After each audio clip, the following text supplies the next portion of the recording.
Good morning students. जय श्री कृष्णा। बच्चा हम कर रहे थे विभक्ति प्रयोग। विभक्ति प्रयोग में हमने प्रथमा, द्वितीय और तृतीय विभक्ति के प्रयोग का ज्ञान लिया, जाना और समझा। आज हम करेंगे चतुर्थी विभक्ति का प्रयोग।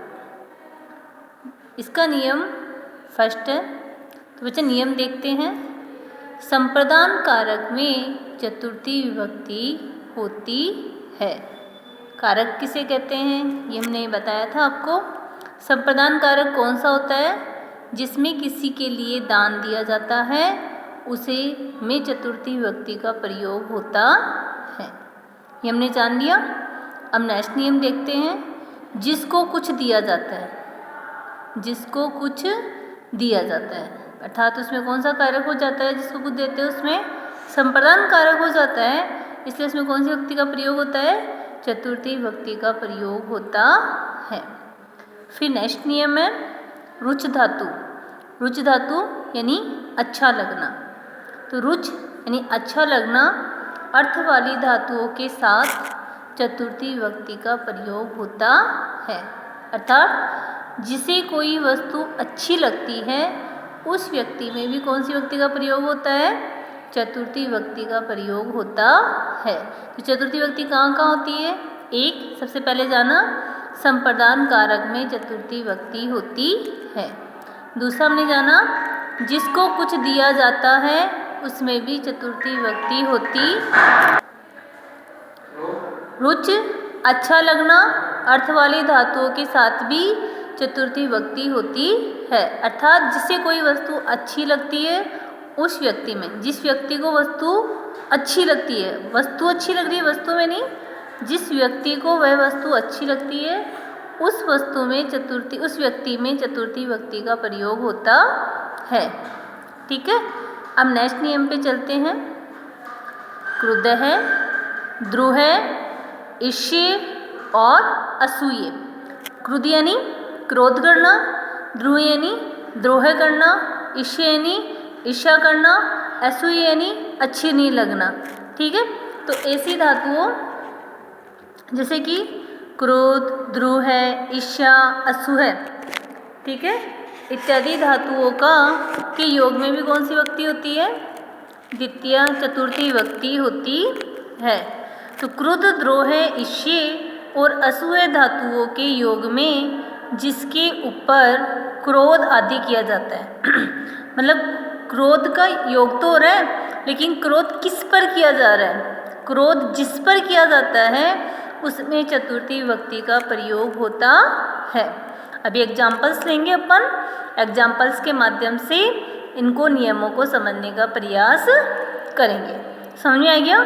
तो क्रुद्ध, द्रुह, ईर्ष्या और असूया धातुओं के योग में कौन सी विभक्ति का प्रयोग होता है?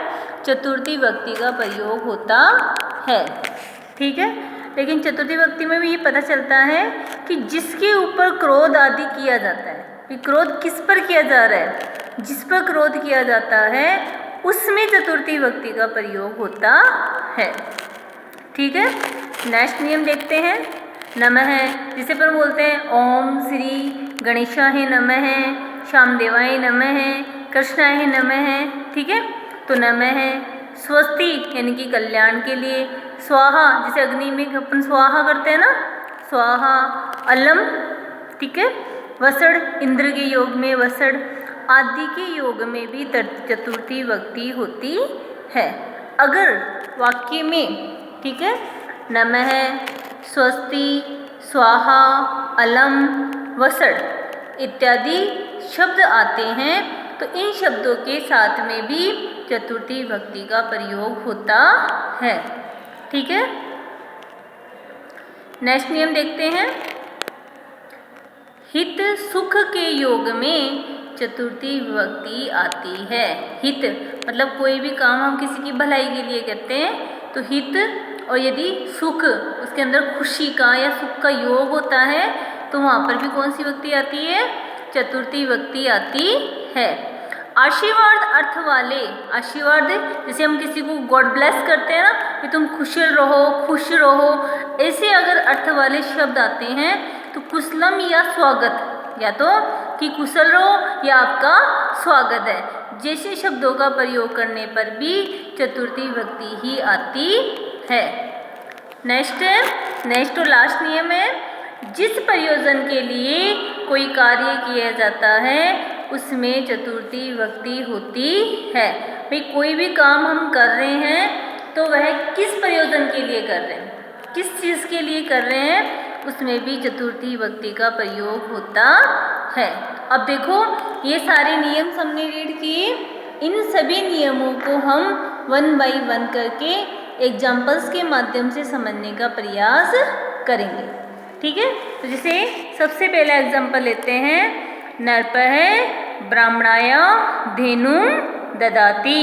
तो देखो नर्प है ये क्या है, कर्ता है, और ददाति क्या है, क्रिया है।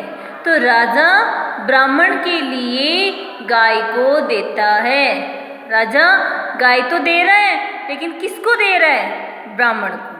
तो जिसको वस्तु दान में दी जाती है उसमें चतुर्थी विभक्ति का प्रयोग होता है, क्योंकि वहाँ पे कौन सा कारक आ जाता है, संप्रदान कारक आ जाता है। क्लियर हुआ। हरि भक्ति रोचते, हरि को भक्ति अच्छी लगती है, हरि को क्या अच्छी लगती है, भक्ति। तो हरि को जो चीज़ अच्छी लगती है उसको नहीं, जिसको अच्छी लगती है, मतलब नियम क्या बोल रहा था भाई, रुच धातु का योग होता है, रुचि यानी अच्छा लगना। ठीक है, तो अच्छा लगने वाली धातुओं के साथ में जिसे वस्तु अच्छी लगती है, मतलब भक्ति अच्छी लगती है, हरि को भक्ति अच्छी लगती है। तो भक्ति किसको अच्छी लगती है, हरि को। किसको अच्छी लगती है, हरि को। तो ये बोल रहे हैं कि रुच धातु का योग होने पर अर्थ, रुच धातु का अर्थ होता है अच्छा लगना। ठीक है, फिर जिसको वो वस्तु अच्छी लगती है, तो यहाँ पे हरि भक्ति रोचते, हरि को भक्ति अच्छी लगती है। तो भक्ति अच्छी लगती है लेकिन किसको, हरि को। तो जिसको वस्तु अच्छी लगती है उसमें चतुर्थी विभक्ति का प्रयोग होता है। फिर है गोपालाय दुग्धम स्वदते, मतलब गोपाल को दूध कैसा लगता है, दूध अच्छा लगता है, स्वादिष्ट लगता है। क्या लगता है, स्वादिष्ट लगता है। तो दूध किसको अच्छा लगता है, गोपाल को। तो गोपालाय दुग्धम स्वदते। इसी तरह बालकाय मोदकम स्वदते। फिर नेक्स्ट है दुर्जनाय सज्जनाय द्रोहाति, मतलब दुर्जन सज्जन के लिए द्रोह करता है। तो द्रोह करता है किसके लिए, सज्जन के लिए। तो दुष्ट व्यक्ति होता है, किस पे गुस्सा करता है, किस पे द्रोह करता है, सज्जन पे। तो जिस पर द्रोह करता है उसमें कौन सी विभक्ति आती है, चतुर्थी विभक्ति आती है। भक्तये मुक्तये हरिम भजति, भक्त मुक्ति के लिए हरि को भजता है, मुक्ति के लिए हरि को भजता है। तो किसके लिए, मुक्ति के लिए। इसलिए यहाँ पे कौन सी आई, चतुर्थी विभक्ति का प्रयोग हुआ है। कौन सी विभक्ति का प्रयोग हुआ है, चतुर्थी विभक्ति का प्रयोग हुआ है। ठीक है बच्चा, वेल डन। आज के लिए इतना ही। नेक्स्ट वीडियो में हम इसके कुछ एग्जाम्पल्स और पंचमी विभक्ति के बारे में अध्ययन करेंगे। ठीक है बच्चा, वेल डन।